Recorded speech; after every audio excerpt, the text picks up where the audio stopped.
Okay, on behalf of Flagler Cares and One Voice for Volusia, welcome to the 2021 Health and Human Services Summit. My name is Jim Clark, and I will be the moderator for the session. You have joined the session titled Cultural Diversity, Bias, and Inclusion. All participants will be muted during the session. There will be a Q&A time at the end of the session for you to pose questions. You may raise your hand using the reactions button at the bottom of your screen. We will then call on you and allow you to unmute yourself. You may submit questions during the training in the chat box, and we will pose them to the trainer throughout the session and at the end of the session if time allows. If you have requested CEUs for this session, please make sure that your camera remains on throughout the session. Thank you to the sponsors who made this event possible: Advent Health, Career Source of Flagler Volusia, SMA Healthcare, Magellan Complete, Department of Children and Families, and the house next door. It is my pleasure to introduce you to your trainer for the session, Chester Wilson. Thank you, Jim. I appreciate it. Great morning, everyone. I hope everyone is doing well. As he said, my name is Chester Wilson, and I have the pleasure of facilitating this training today. We're going to be talking about cultural diversity. We're going to talk about bias. We're going to talk about inclusion. I am currently the CEO of two small businesses. I have a nonprofit, which is Outreach Community Care Network, which serves as a behavioral health organization where we provide behavioral health and medical services. Under the behavioral health umbrella, we provide substance use, mental health, case management, psychiatric services. Under the medical model, we provide medical services for individuals who are affected by HIV and AIDS. We actually provide the entire continuum of treatment for those individuals from testing to treatment. The second part of my business is I own and operate a small consulting business, which operates under three umbrellas: business consulting, training services, and mediation. The training services umbrella is what I'm doing here today. We provide an array of training services for continuing education through CE Broker, the Florida Certification Board, and multiple state boards. For instance, we provide certification programs in private security, private investigation, mediation, continuing education for addictions professionals. And the list goes on. So today I get to bring some of those services to you virtually here under this summit, where we're going to talk about diversity, bias, and inclusion. One of the things that I would say is that oftentimes when people sign up for diversity, bias, and inclusion, it is the idea of diversity, bias, and inclusion. As I've gotten to travel around the state and somewhat our country presenting this training, one of the things that I find is that people are fascinated with the illusion of diversity. And that is that I want to talk about it as much as I'm comfortable with it. But part of facing these issues that are going on within our workplace, within our state, within our country, is talking or having the uncomfortable conversations whereby we can attempt to understand each other and resolve these issues. One of the biggest things that I've said to individuals as I provide this training is that if we are not able to get a hold or solve these issues, then we are going to leave these issues for the generation that's going to come behind us. So here are some of the objectives that we're going to talk about today. We're going to talk about diversity and inclusion and why it's important. We're going to look at some of the types of diversity. We're going to review some of the standards or the laws regarding discrimination, talk about the challenges and even strategies for managing that diversity. So what is cultural diversity? Where do we start here? It is all of us assembled here together, even in this virtual space, within our prospective organizations or groups, where we're going to talk about our cultural or the culture of our backgrounds or society in which we live. When we talk about culture itself, you think about it. This culture is where we come from, how we were reared, our customs, our beliefs, our religious affiliations, all of these things who make us who we are as an individual, as a person. So now we talk about what shapes these world views that we have. How did we get to where we are? Well, we think about it from how we were raised, the values that were instilled with us. We can look at that with our parents. We can look at our attitudes about how we look at the world, our perceptions, and our beliefs. Now, one of the things that I will tell you here when we talk about our views is that your views can actually start off as one thing, but they can actually morph into another thing. For instance, for any of us who have moved away from home or have gone to college or have gotten married, most of us can look and say that maybe our views are not 100% totally what they were when we were being raised. For instance, if we would tell the truth with ourselves, anyone who's gone to college, you think about it from this perspective. I've gone to college and I've learned some different things. So it doesn't mean that I've totally abandoned the views in which I was raised, but sometimes when you go off, you learn different things or you develop different truths that you may believe in or adapt to that may change how you do things or change your belief in things. You know, some of the things that may have changed over time is our political views, our religious views, how we raise our children, our fundamental beliefs about family and religion, about marriage. All of these things that we look at could morph over time, but it is what shapes us that makes us who we are today. So, why is diversity even important?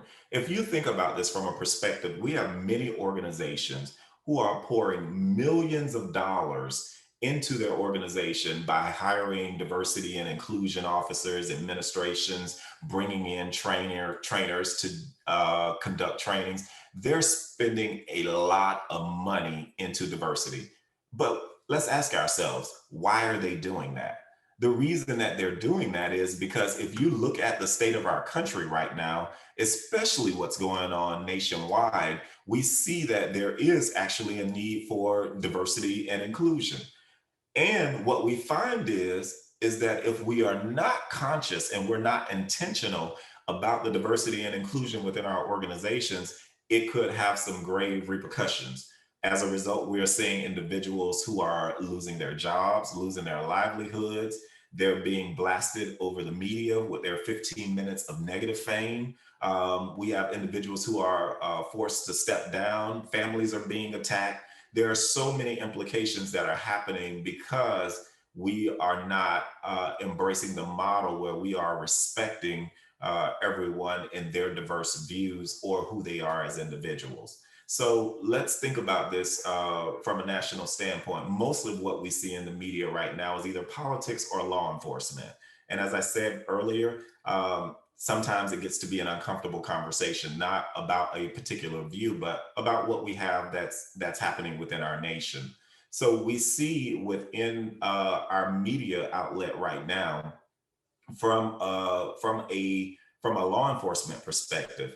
For instance, we saw we saw the shootings that have been happening and taking place where individuals are losing their lives, and particularly in this case, black men have been highlighted for losing their lives. Well, what's happened is if you see there's a pattern of when these incidents happen, that the police chief resigns immediately, then individuals resign immediately. Well, whether we like it or not, or whether we agree with it or not, which is not the impetus of this training, what we're trying to say is this is what's happening as a result of it. And so it is, other administrators are looking at this and saying that I don't want this to happen. So, how do I keep this from happening? It is now my responsibility to ensure that the training is happening within my organization so that my staff are making intelligent decisions that will not leave them in a position where they are losing their livelihood. One of the great things that I get to do is I get to travel around having these diversity and inclusion trainings with multiple organizations. Uh, a lot I've been doing with police officers, fire departments, and even city officials and managers. And one of the questions that I ask, especially of police officers, is I say, what happens in the morning if you get up and you've made a bad decision that results in you not being able to put on that badge in the morning? What would you do? And sometimes people are not ready to answer that question because they haven't thought ahead about that. And so my goal here today, or my goal is within this diversity training overall, my overarching goal is to make sure that folks understand that my job is to assist you in making an intelligent decision so that you don't end up becoming the next national media story. Because that's all it takes right now when we make a wrong decision. Everywhere you go, there's video cameras, there's people recording, and social media helps to make people a lot more famous than they want to be. So this is why this diversity is important, so that you understand that what you say can ultimately offend someone else, and it could end up making you putting you in the national spotlight. But the unwanted attention that comes doesn't only come to you, but it can also come to your family members. It can also come to your communities and the workplace in which you live. Think about it in this perspective, is that for most of us, if you've Googled yourself recently, most times you can find a lot of information about yourself that you didn't actually place on the internet. It could be where you work. Now, if you Google your name and you put in a location, it can tell you who you may be related to. And in some cases, it actually gives your address. So makes it even easier for people to find you. So what I'm saying to that is when we make bad decisions and if we end up in the national spotlight, it places unwanted attention on us, our families, and our communities because people know exactly where to find us. So we want to be successful in this venue. So how do we respect the people that we work with? We understand that everyone will not be like us. We understand that there will be similarities, but there will also be differences based on who we are as individuals. So what type of diversities are there? Most times people really only think about race in most cases. And in some cases, age comes into play. But there is a whole lot of other areas that we have to be diversified in. And it could be education. One of the recent things that happened is when I was doing a board retreat on diversity. One of the board members told me that we're diversified. So I looked around the room and I saw, well, I only see black and white people. So I'm not sure how you feel like you're diversified in the United States of America. And he says, I said, so what is the demographics that you're serving? And he said that we serve black and white individuals, but we also serve Russian and Hispanic individuals. And I said, well, I don't see Russians and Hispanics represented here today.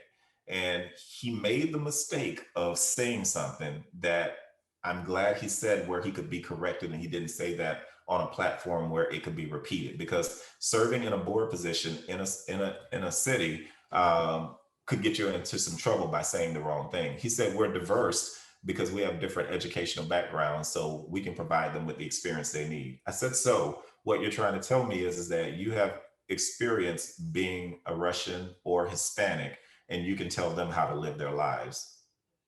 It can't happen. If you are going to say that you are diverse, if you're providing services for individual, it behooves you as an organization to ensure that you are diversified and have representation of the services you're providing to individuals. Now, that's easier said than done, and we're going to get into that when we talk about our management section. But education plays a factor.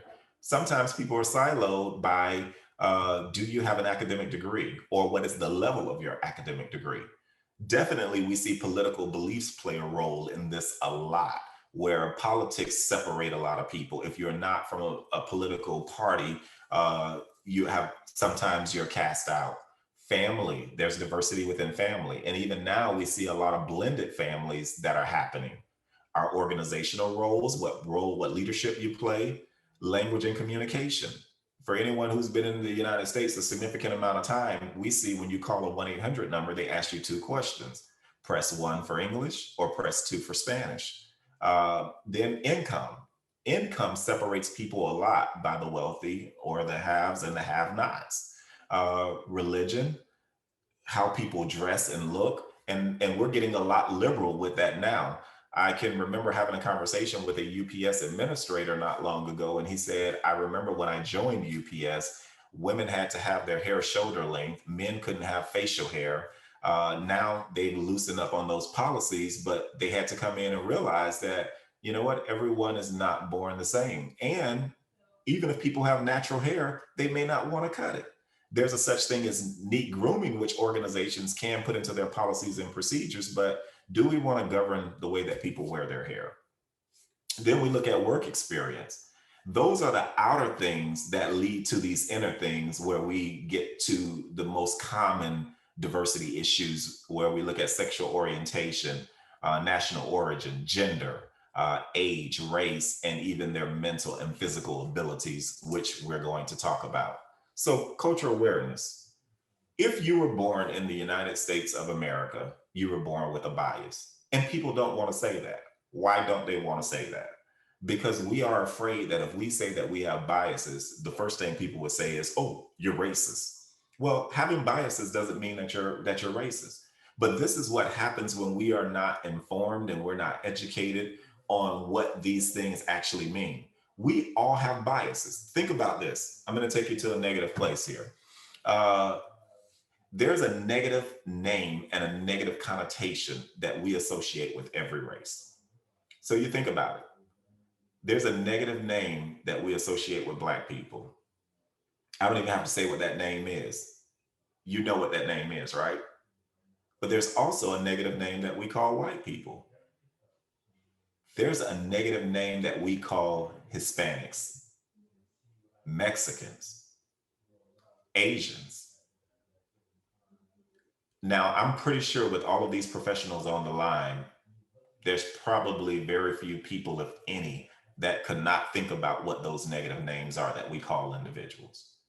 So we ask ourselves, how is it that we know that? From our cultural backgrounds, from the way we were raised, from the way that we were reared. We automatically know what a person is trying to say because of those experiences that we had. So that tells us in itself that we have some biases about how we think, how we perceive, and how we look at individuals. But the issue doesn't lie in the biases itself, or what we or how we see people, because we've been raised to see that. It is us being aware of our cultural biases and how we project that on other people. Because if we have those biases, the ownership is now on us to understand and learn about those biases and confront those biases so that we're not using those to hurt or either stereotype other people. Here, we are also able to gain knowledge about other people, understand why they do the things they do, or the things that we say, why does it hurt other people? Being aware how they see these things. I remember working with a young lady who's Hispanic, and we oftentimes talked about some of the negative things that individuals say about each of the races. And it gave both of us an opportunity to learn those things. So it is also just understanding those perceptions so that in our relationship and our working together, we don't say any of those things or do any of those things that may hurt someone else. So why does this culture even matter to us? Because it's going to affect how we parent and how we raise our children. Those cultural awarenesses, biases, all of those things that affect us, we're going to pass those down with our parenting, even with how we communicate with each other. Because I don't want to inadvertently say something that's going to disrespect you or hurt your feelings.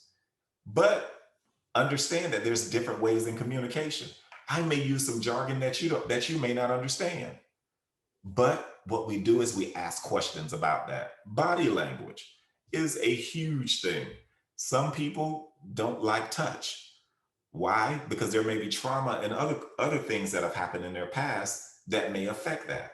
Where other people, I grew up in a very religious setting. And when I walk in church, people hug, they kiss, they touch. That's what they do in my religious organization. I may be used to that in that environment. But when I go into the workplace, I cannot do that same thing without having permission from the people or ensuring that they are okay and comfortable with that. Because if not, that could be a way that I have violated a person's personal space. Even the perception of time and how we look at being on time, being late, it's all cultural. One of the things that I oftentimes joke about within my own community is that they use this phrase CPT, which stands for color people time, because what oftentimes happens within the Black community is they say Black people are late to things. Well, that's not true for everyone.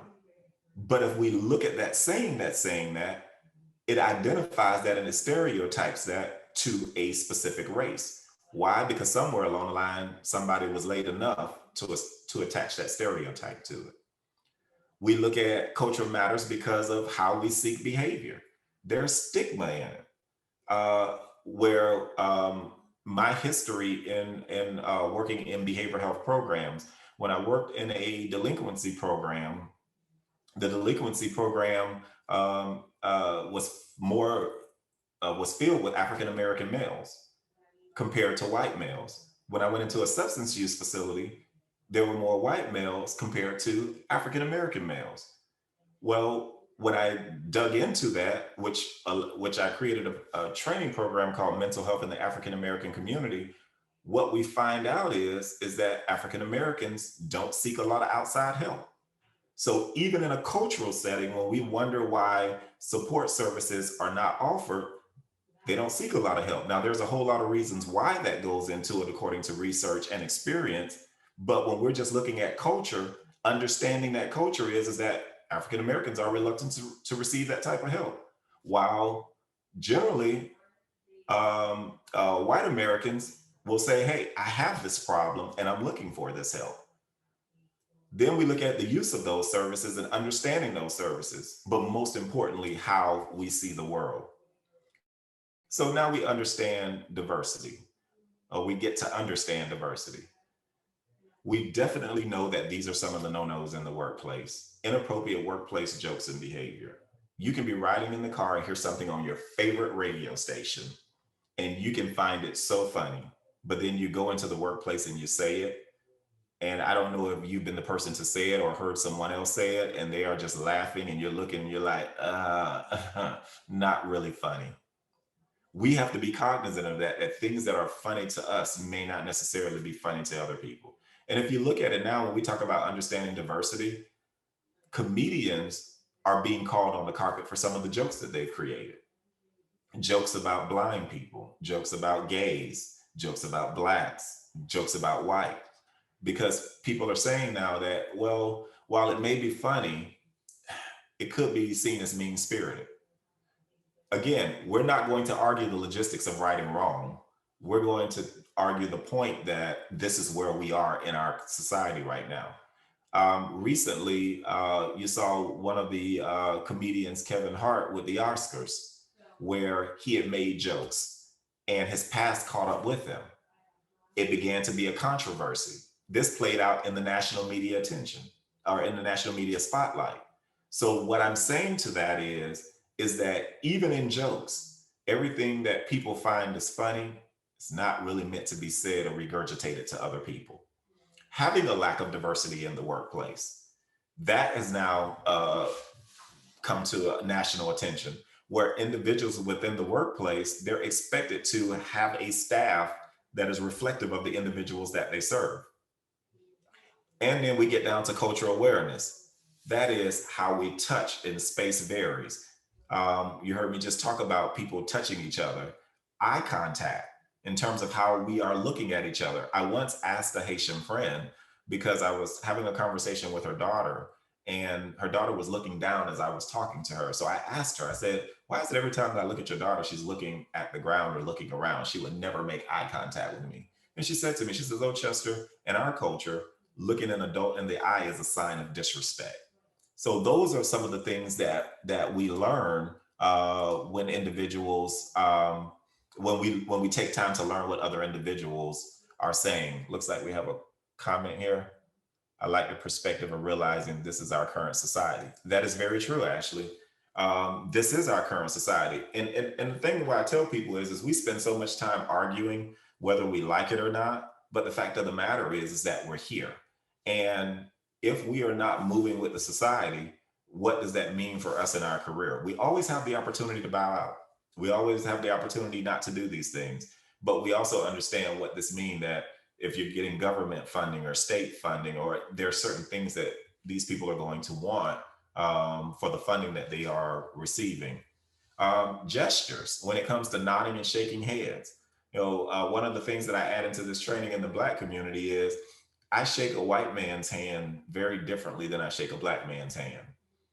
In the black community, we have this thing called the bro hug, where if I nod and you nod, that gives me consent to embrace you and give you the bro hug. That is not the case when we are interacting with white men. So there is even a difference in how hands are, how we shake hands and how we even speak to each other. If I was speaking to Jim, our moderator here, I say, hey, hello, Jim, how are you doing? If I was speaking to a black man, it may not be a word that comes out, but again, it's a gesture. And that's what happens in the black community. That's an entire conversation. So sometimes, even in our practices of behavioral health care, when we are looking and expecting, and this is the part right here where we talk about culture diversity, when you are looking and expecting someone to respond the way that you've been trained or the way that you would like them to respond, you may not necessarily receive that response. And we don't want to hold that against the persons that we are providing services for because they don't respond the way that we've been accustomed to them responding. I've been taught to say thank you. I've been taught to say yes, ma'am, no, ma'am, yes, sir, no, sir. But everyone's not taught to respond that way. You may get some yeses, some nos, some yeah. You may get those things. Why would you get those things? Because individuals may be accustomed to those things and how they've grown up. But the big part that comes down to it is ask questions if you don't understand. But there's another part to that. Even when we ask questions because we don't understand, we have to be ready to have those conversations. And in some cases, have those uncomfortable conversations. Uh, the problem that I see personally that we have within our country is that when we ask some questions, sometimes people often get offended by it and they can't engage in conversation and have those uncomfortable conversations because, well, why are you asking me that? Well, what are you trying to say?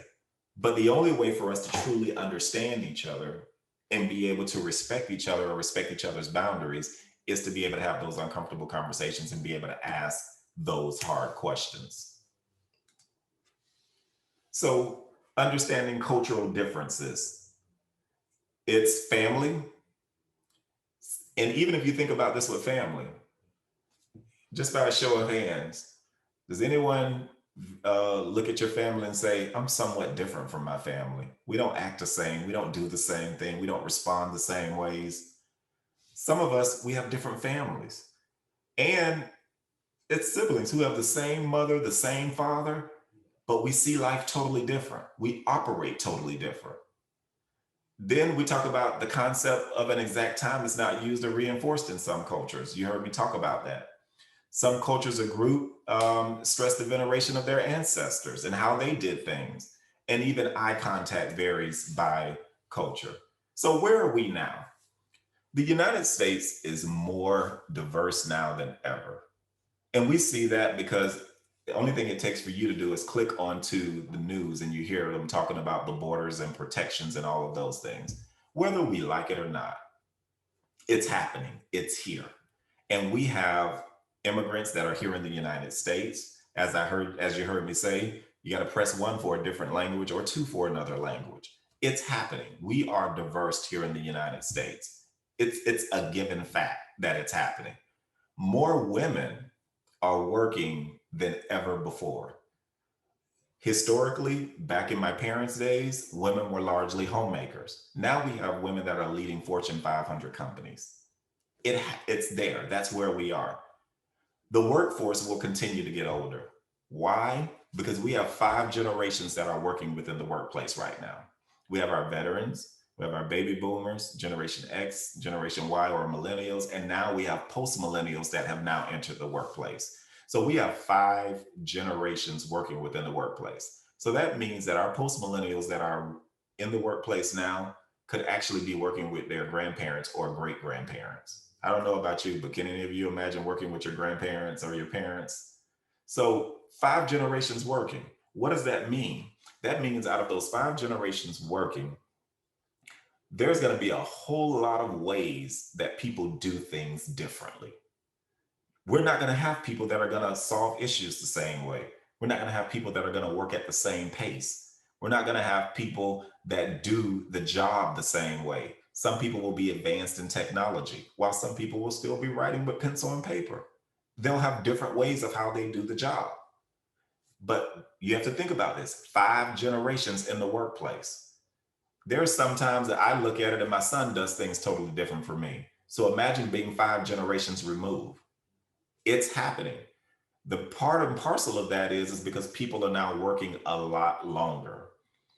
And for various reasons, they're still working. And most of us can see that if you go into Walmart or Winn-Dixie and other places and you see elderly people standing at the door or working as one of the cash, working at one of the cash registers. Individuals are working longer. And in some minds, if we can be honest with ourselves, we can be like, oh my God, this line is too slow, or this person is moving fast. We automatically have thoughts in our heads. But the fact that the matter is that they're working longer. The number of immigrants have increased in the country. And then also, here's an interesting point: the ethnic and racial diversity is increasing, and including biracial relationships. So sexual orientation is another area that has changed. At some point in our lives, for most people on here, we can remember a time when gay marriage was not a thing in the United States. Now it is. I can remember teaching criminal justice, looking at this landmark case when it went to the U.S. Supreme Court. We dissected this case in a class I was teaching in criminal justice, and we talked about this landmark case.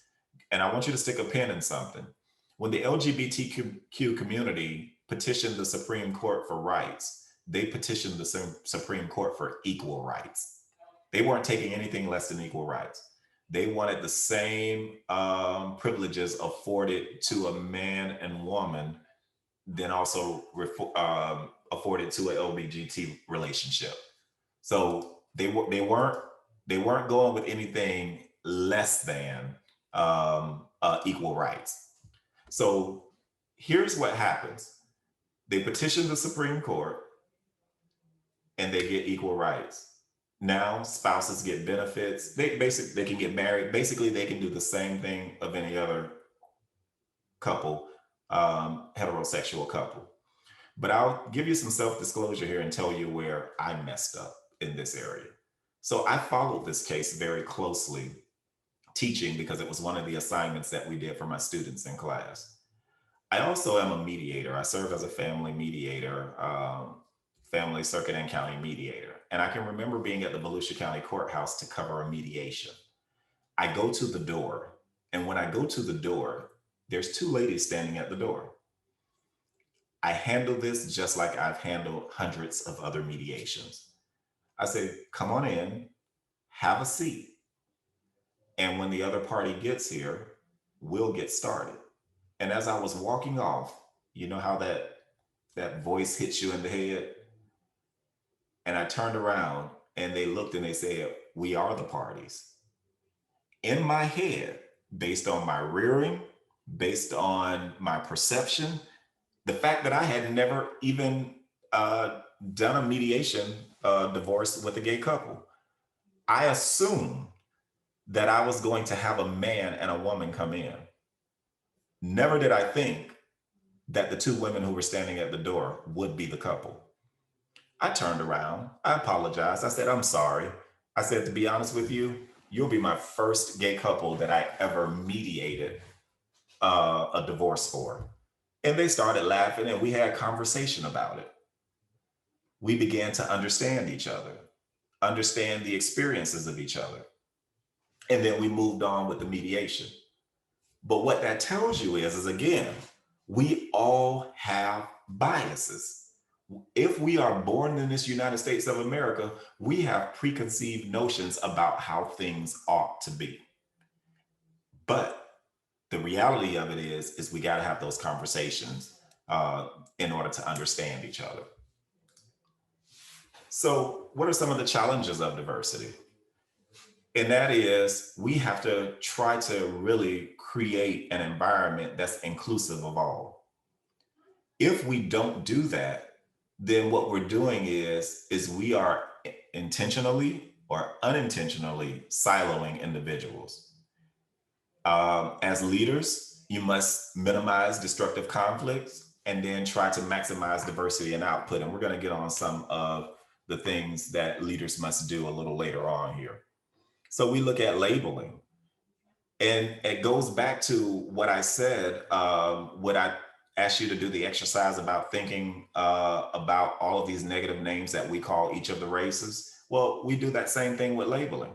If we look at each individual race, and this is us understanding our own biases, because if we can't understand our own biases, then we certainly can't help other people. If we look at the races, and I ask you to go back through it again, we can think about a label that we put on every race: whites, blacks, Asians, Mexicans, Hispanics. We can think about a label that's attached to them. One lady often told me, and I can say this because she allowed me to tell the story. She says, I married a Mexican. And she said, my preconceived notion was that Mexicans were lazy. And then I go and end up and I marry one. And she said, he is the hardest working man that I've ever met in my life. And I said to her, I said, that's a quite different perception that I have of a Mexican man. I believe they're some of the hardest working people. We have those. One lady once told me, she says, I must admit, I thought all Chinese people worked in restaurants. Well, we automatically know that that's not true. So we have these preconceived notions that we think about and nobody says them. But what happens is that when someone says them, you know what we have in our culture that's going on now? Generation Z or post millennials now have this thing called cancel culture, which means that if you say something untoward or out the way, or you make a mistake, they actually cancel you. And we see that from them canceling movie stars, boycotting movies and radios. What else? They cancel. They just totally eliminate you. You can be up one day and down one day because individuals canceled you. So there is a thing called cancel culture that's going on. But what I would say to people, one of the things I always say in teaching this training is we do have to be careful, because while we are trying to diversify and trying to include everyone, we have to also make sure we don't marginalize anyone. One of the conversations that I had yesterday, I was doing this actual diversity training at Holly Hill School, and one of the teachers said to me, she says, you know, I'm almost afraid to say that I'm white and I have privileges, because we go back to that conversation again of, well, yeah, because I'm white and I have privileges, I need to be ashamed of that, or I need to be embarrassed about that. And the conversation that we had is, there's no need to be shamed or embarrassed. We don't want to talk about diversifying so much that it also marginalizes a group, because then it's doing the opposite of what we are attempting to do here. And then another teacher said to me, she says, you want me to tell you how uncomfortable I am with diversity and inclusion? She said, I'm almost scared to say white people or black people, or she said, just saying those words almost make it feels like it's racist. That's because we're getting to an uncomfortable spot where we are feeling we cannot even have these types of conversations to begin to understand each other. And I said to her, I looked at her, I said, what would you call me? She says, I feel like I have to say an African-American man, or, you know, I just can't say it. I said, but you asked me and I would say I'm black, right? I said, yeah, I understand some people say African American, black, but it's used interchangeably. And she said, well, just like Caucasian and white. I said, so what is the harm in saying you're white, I'm black? And she said, it's just the perception of it. And so I warn us in saying that we can't get so far gone talking about diversity and inclusion where we can't even have the conversations or even say the words. So stereotyping, we talked about those preconceived notions or perceptions, oftentimes from a negative lens in terms of how we look and think about individuals. And basically, it's most times it's wrong, because we've taken a group or a subgroup of individuals and we've attached a label on it and says for everyone. You heard me talk about CPT, where they say color people time. Well, not every black person is late. I was actually early getting on there. So everyone is not late in terms of doing it. Some people make their appointments on time, so it's not everyone. Where the young lady said Mexicans are lazy, somewhere she saw that along the way. That doesn't mean that's indicative of every Mexican. Or I say, only thing I know is hardworking Mexicans. Well, I'm sure there's people who don't work hard in every race. So it's us understanding that our stereotypes cannot be generalized to a larger group. So then we talk about linguistic diversity. 14% of the US population speaks a language other than English. Even you think about this from our perspective now, our kids that go to school, most times they're learning the second language in elementary school. Or when you go to college, many of us was forced to take a foreign language course. Then we have 54% of those in this country who also speak Spanish. So we see that while English may be the primary language, it in most cases, those people who are diversified in speaking other languages are even afforded some opportunities to help to translate. But we'll bring up this next point when we get into another part. So what should you do as leaders? Create and maintain a culturally and linguistically competent service by supporting others. Make sure that you have multiculturalism embedded in your organization. Continue to recruit and retain qualified but culturally diverse workforce individuals. So how do we avoid the stereotyping? Acknowledge you have it, your own biases, you have your own preconceived notions. If not, we're fooling ourselves and we would never be able to solve this problem. Be critical of yourself. Don't take for granted that any opinion that pops in your head. Don't just say this is the gospel or this is the Bible and this is what it is. Question yourself. Is this a generalization of everyone? What if someone made that generalization of me?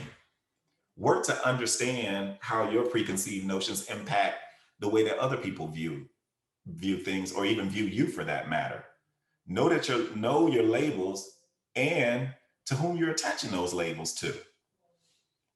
Always get more information. The more information you get, the more accurate you can become in your assessment. We talked about biases and stating that everyone in the United States has their own bias. It's just a fact. It's something that we have to own. We have to own about ourselves. So give me a second here. Somebody just popped up a question. Do I agree cancel culture is biased? I don't know that it's biased. I think that it can be dangerous because, and there are some people who do make honest mistakes based off of how they were raised and what they know. And especially you're going to see a lot of that in the older generations. It doesn't excuse it. So don't get me wrong. It doesn't excuse us educating ourselves. But what I do feel is that if we quickly cancel individuals, while we're doing that with other people, it can soon come back to us. Some people just do make honest mistakes. What kind of review or audit can organizations do to make sure that they're getting this right? How would these leaders know they are correctly leading their teams? One of the new things that have come up with how individuals can audit their organization is organizations can implement a cultural diversity strategic plan. And what that does is, just like your business strategic plan, it allows you to analyze your workplace from a strategic standpoint culturally.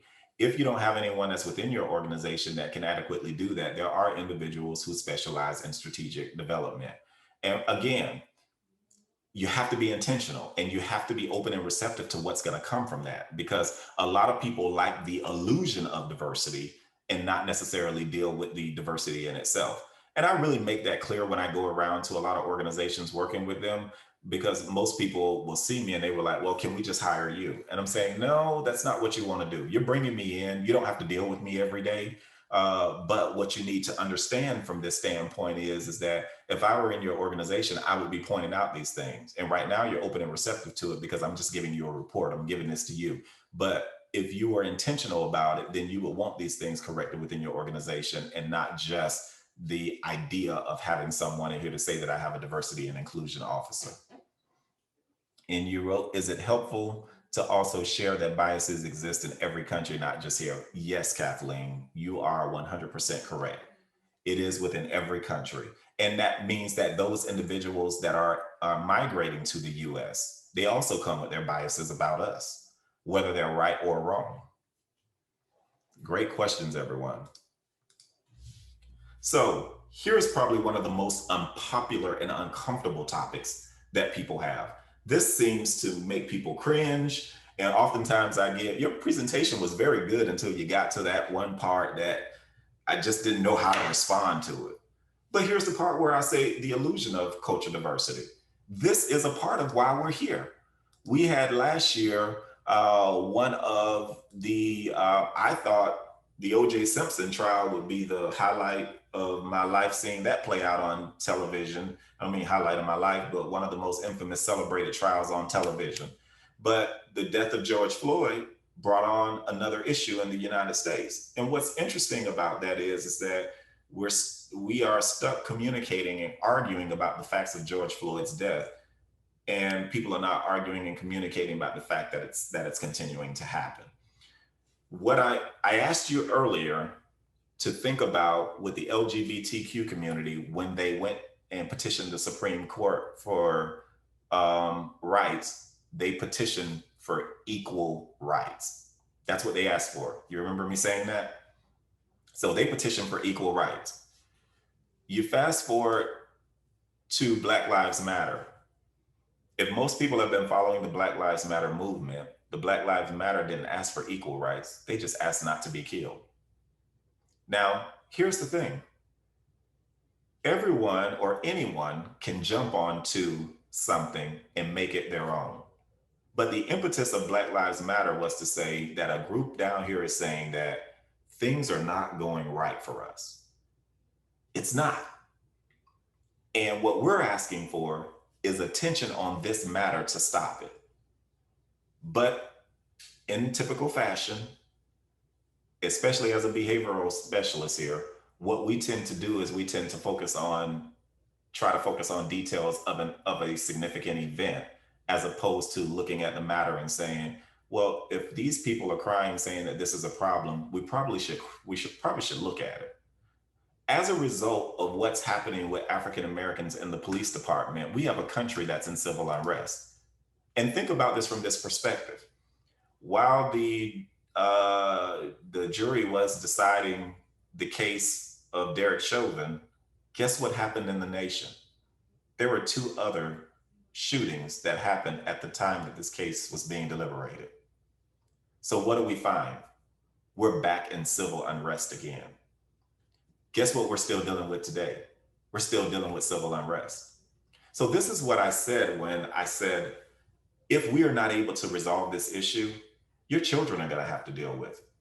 Our grandchildren are going to have to deal with it because it's going to continue to go on. So last year, we spent the better part of the year seeing Black Lives Matter protested everywhere. Guess what happened this year? There's a new hashtag that's been added, Asian Lives Matter. And I must say, even as being a diversity officer, certified in teaching this, and as a trainer, I never looked into the history of what was going on with Asians. They brought on a perspective that this has been going on since we've been in the country. It just wasn't highlighted until we had a mass shooting. So we have groups here that are saying that, hey, we're over here. Stop arguing about the semantics of it, and let's look at that. Research clearly shows. We see it playing out in national TV. And even what we say is that what we see on camera is really not what we see on camera. It is a very uncomfortable topic, but the fact of the matter is it's happening. I said to the teachers yesterday when I was conducting this training at Holly Hill School, I said to a teacher that was sitting next to me, I will never know what it's like to be a white woman. So you know what I have to do?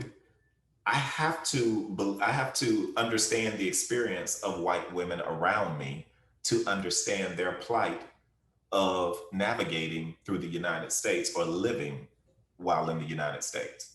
And what we do understand about not just white women, but women in general, is that we still deal with women are not being paid equal wages. They're not still not being regarded as the same authority in the workplace as men. There's a whole lot of litany issues. We're not arguing that fact that it's not happening. We're saying, and we're saying it from a national platform, that it's happening. How do we change this? Well, let's look at this in comparison. Unless you are a Black man, you can't tell me about the experiences of a Black man. Why? Because I live this life every single day. This is what I live. I'm sorry. This is what I live every single day. And so if a group is telling you that something is happening, then just like we listen with other things, we should be listening here. It is happening. It is continuing to happen. And now we're seeing consequences of this happening. So it's not that I want to say, I want to do how I want to do it. If we do these things, here are some things that happen as a result of it. But more importantly, we have individuals who are losing their lives as a result of it. So these are some of the things that we have to think about. We have some comments. Let's see what they said here. Is it necessary to notice our expectations of assimilation and develop programs of acceptance? How do we do that?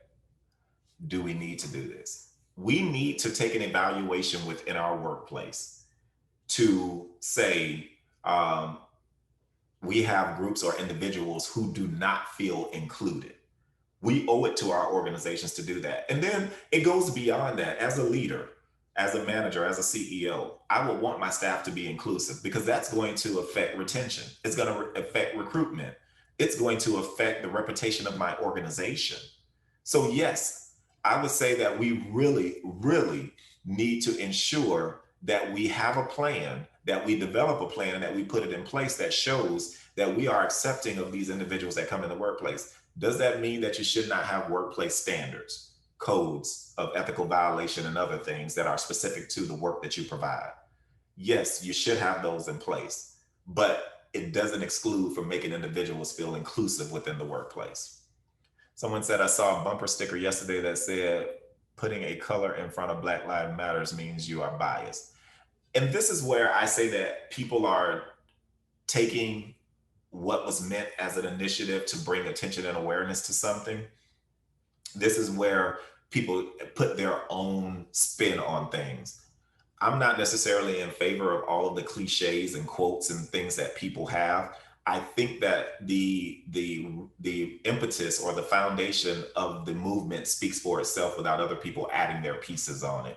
I don't think that that other people may be biased because they have their opinions, and we're all different.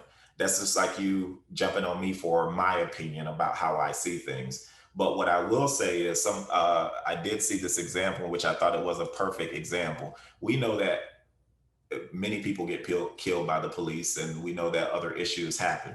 But it's kind of like that example that people put with the burning houses. If my house is burning, we're not going to say all houses matter right now. We're going to say this house is on fire and we need to get this house put out.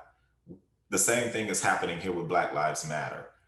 There's an issue here. We need to resolve this issue. Because again, if we cannot resolve this issue, and it's happening in our face. If we can't resolve this issue, then we're going to be leaving it for our children and our grandchildren to fix.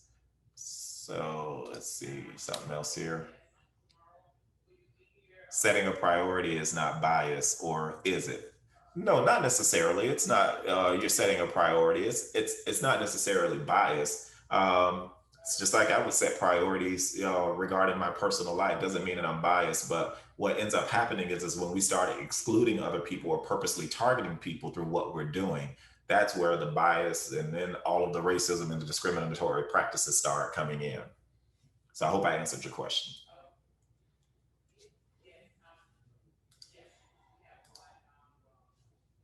Okay. All right. Oh, hold on, more is coming in. What are my thoughts on cancel culture. It seems to me that things are getting canceled or removed, even brands of food, television shows, musical brands, etc. I think that the bias isn't evening out, but it's shifting in the opposite direction. Does anyone think that the media puts fuel on the fire? I definitely say that, because if you see something playing in the media long enough, then you're gonna go with that narrative that's there. When we look at coronavirus has been in the media every single day, and some of us are coroned out from seeing it in the media every day. But with the cancel culture, what I said is you do have to be careful of it. I would be concerned about cancel culture because it doesn't give those people who did not intend it that way an opportunity. Everyone is canceled out. I'm a firm believer that if it's in you, it's going to come out of you, and history will continue repeating itself, and then we will all know. But then there are some people who say, well, look, I was raised this way. I thought this way for a long time. And I've evolved over time. My thinking has evolved over time. I'm not who I was when I was 17 and thinking that way, but we're not giving room for people to grow or to evolve. And so I do think that in some cases it's going to go into the opposite direction if we're not careful and catch it. Because right now we're trying to be so inclusive of other people. And especially when you talk about white Americans or white people or privileged white people, you don't want to get to the point where it starts canceling white people out because you're trying to make an organization more diverse. What would you say is the definition of bias that would help with this question as they come up? Bias is your beliefs, your own intrinsic beliefs, how you were raised, how you think, how you look at other individuals that places a perception on them that may not necessarily be true.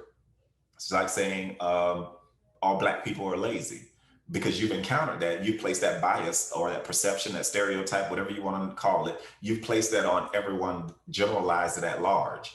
And so what you have to understand is that we have biases just as we look at people or individuals based on our experiences. And we have to be able to confront those beliefs, those biases, and be able to challenge ourselves to really learn about other people and not just put those preconceived notions. You got to think about it. We've come from a deep, dark history where biases, racism, homelessness, wars, all of this has been inclusive in what we've morphed into today. And now we are challenging some of those beliefs by saying that just because it's always been thought this way, said this way, or done this way doesn't necessarily mean that this is what it is.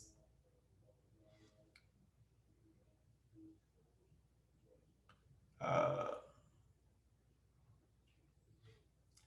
Somebody said, I believe, just to let you know, you misread the bumper sticker comment. You said Black Lives Matter. It didn't say that. I'm not sure what that means.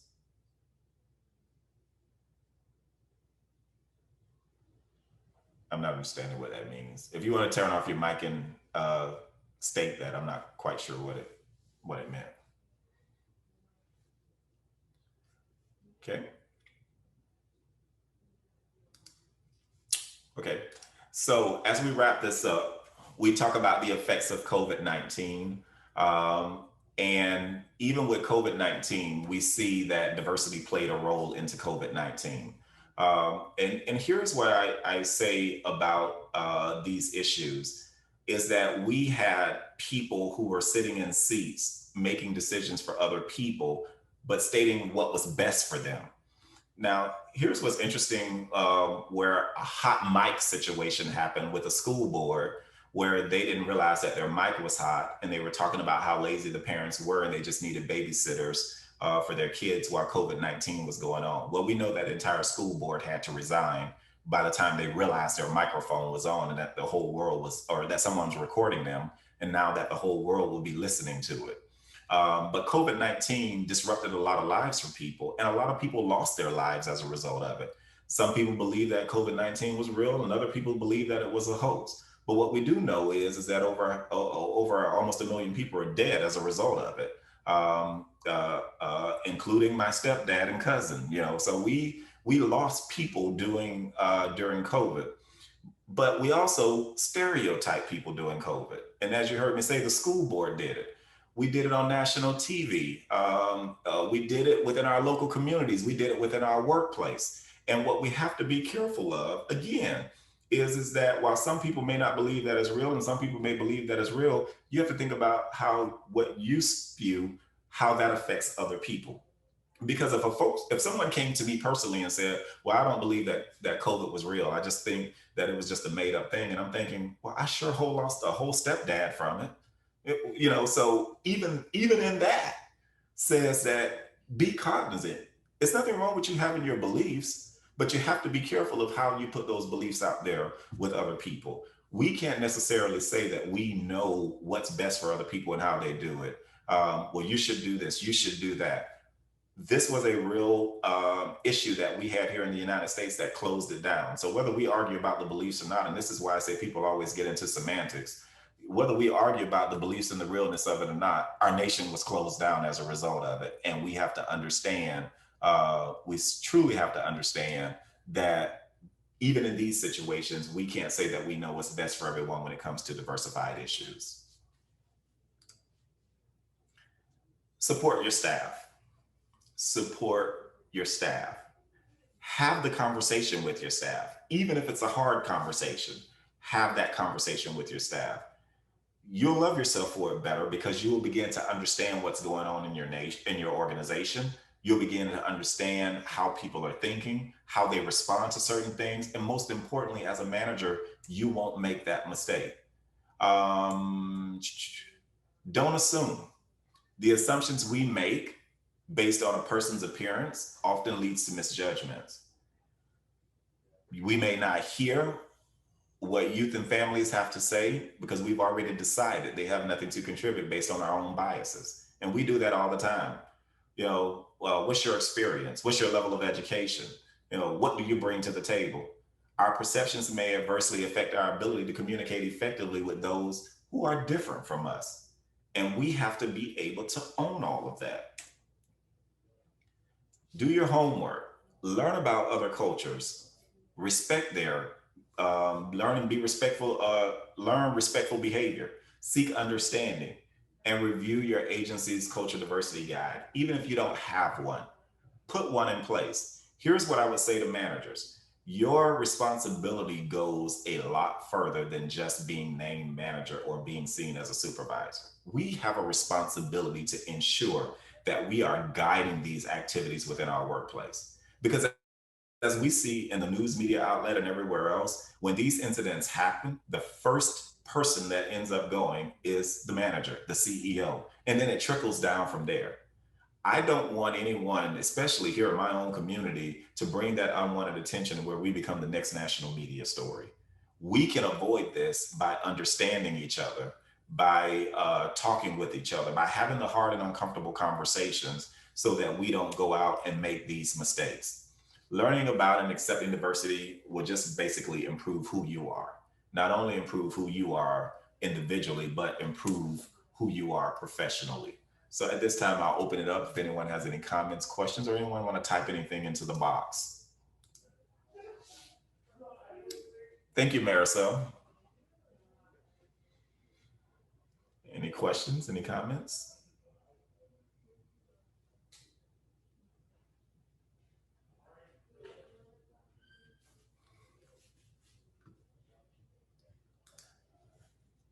Okay, I guess that's it for me, Jim. I'll turn it back over to you if there's none. Thank you all for allowing me to facilitate this training today. I certainly appreciate it. And I will put my information into the chat box should anyone like to call me. Thank you all for enjoying the training. I do present in the community. I do have a training center. So I am very, very active in communicating. So if you would like to get on my mailing list or get information about trainings, I'm going to give you my information here.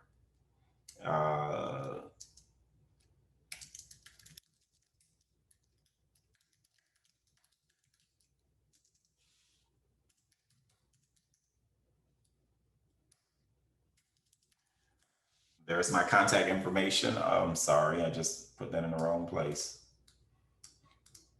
Let's see, copy. I just put my contact information there. Thank you, Wanda, I appreciate it. If you would just send me an email, I'll add you to my mailing list and you will receive any trainings that I conduct in the community, should you want to.